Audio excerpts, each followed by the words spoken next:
शिव और पार्वती का अमर प्रेम हिमालय की ऊंची ऊंची चोटियों पर बर्फ की चादर फैली हुई थी। ठंडी हवाएं देवदार के वृक्षों को छूती हुई मधुर संगीत पैदा कर रही थीं। उन्हीं पर्वतों के बीच कैलाश पर्वत स्थित था, जहां भगवान भगवान शिव समाधि में लीन रहते थे। संसार की हलचल से दूर वे ध्यान और तपस्या में मग्न रहते थे। उनके मन में न मोह था, न इच्छा, न किसी प्रकार का आकर्षण। वे संपूर्ण वैराग्य के प्रतीक थे। लेकिन नियति ने उनके लिए कुछ और ही रचा था। बहुत समय पहले देवी सती ने अपने पिता दक्ष के यज्ञ में अपमान सहकर अग्नि में अपने प्राण त्याग दिए थे। सती का वियोग शिव के हृदय में गहरे दर्द की तरह बस गया। वे संसार से और अधिक विरक्त हो गए। उन्होंने अपने चारों ओर मौन की दीवार खड़ी कर ली। देवताओं के लिए यह चिंता का विषय बन गया, क्योंकि संसार में संतुलन बनाए रखने के लिए शिव का पुनः गृहस्थ जीवन में लौटना आवश्यक था। उधर हिमालय राज और उनकी पत्नी मैना के घर एक कन्या ने जन्म लिया।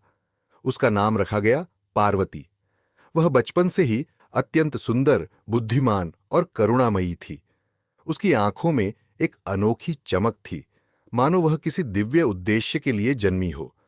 जब पार्वती छोटी थीं, तब एक दिन महर्षि नारद उनके महल में आए। उन्होंने पार्वती को देखकर मुस्कुराते हुए कहा, यह कन्या साधारण नहीं है।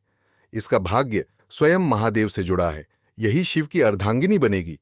ये सुनकर हिमालय राज प्रसन्न हुए, लेकिन मैना थोड़ी चिंतित हो गईं। उन्होंने सोचा, शिव तो एक तपस्वी हैं, शरीर पर भस्म, गले में सर्प और रहने का स्थान श्मशान। क्या मेरी कोमल बेटी ऐसे जीवन में सुखी रह पाएगी? लेकिन पार्वती के मन में उस दिन से केवल शिव का नाम बस गया। समय बीतता गया। पार्वती युवती हो गईं। उनका सौंदर्य ऐसा था कि देवता भी उनकी प्रशंसा करते थे। लेकिन पार्वती के मन में किसी राजकुमार या वैभवशाली जीवन की इच्छा नहीं थी। वे केवल शिव को अपना पति मान चुकी थीं।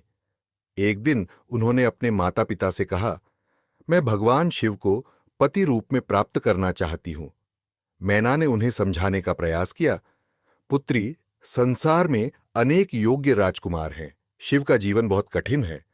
पार्वती ने शांत स्वर में उत्तर दिया, माता, प्रेम बाहरी रूप या वैभव नहीं देखता। शिव संसार के कल्याण करता है। उनके जैसा पवित्र और महान कोई नहीं।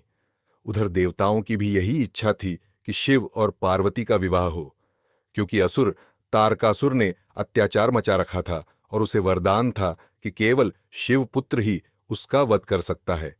देवताओं ने कामदेव को शिव की तपस्या भंग करने भेजा। वसंत ऋतु का आगमन हुआ। फूल खिल उठे, हवाएं सुगंधित हो गईं। कामदेव ने अपना पुष्प बाण चलाया। जैसे ही बाण शिव के हृदय को छूने वाला था, उनकी समाधि भंग हुई।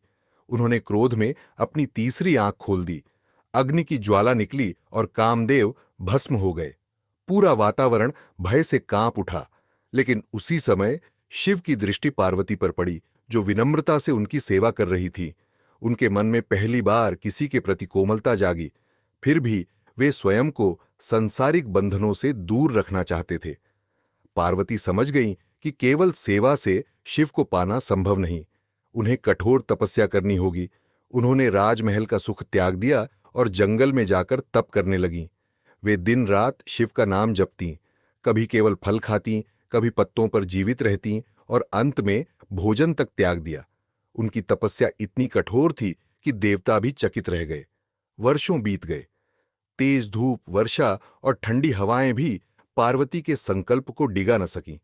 उनका शरीर कमजोर हो गया, लेकिन मन पहले से अधिक दृढ़ था। एक दिन शिव ने उनकी परीक्षा लेने का निश्चय किया। वे एक साधु का रूप धारण करके पार्वती के पास पहुंचे। उन्होंने कहा, देवी, तुम इतनी कठोर तपस्या किसके लिए कर रही हो? पार्वती ने विनम्रता से उत्तर दिया, मैं भगवान शिव को पति रूप में प्राप्त करना चाहती हूं। साधु हंस पड़े। शिव? वह भस्म लगाने वाला योगी, जिसके गले में सांप है, जो श्मशान में रहता है। तुम्हारे जैसी सुंदर राजकुमारी उसके योग्य कैसे हो सकती है? पार्वती की आंखों में क्रोध चमक उठा।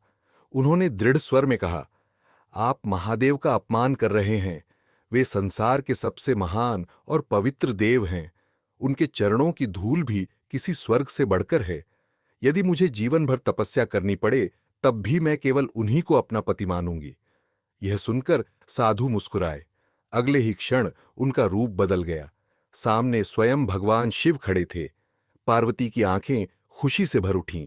शिव ने प्रेम से कहा, देवी, तुम्हारा प्रेम सच्चा है।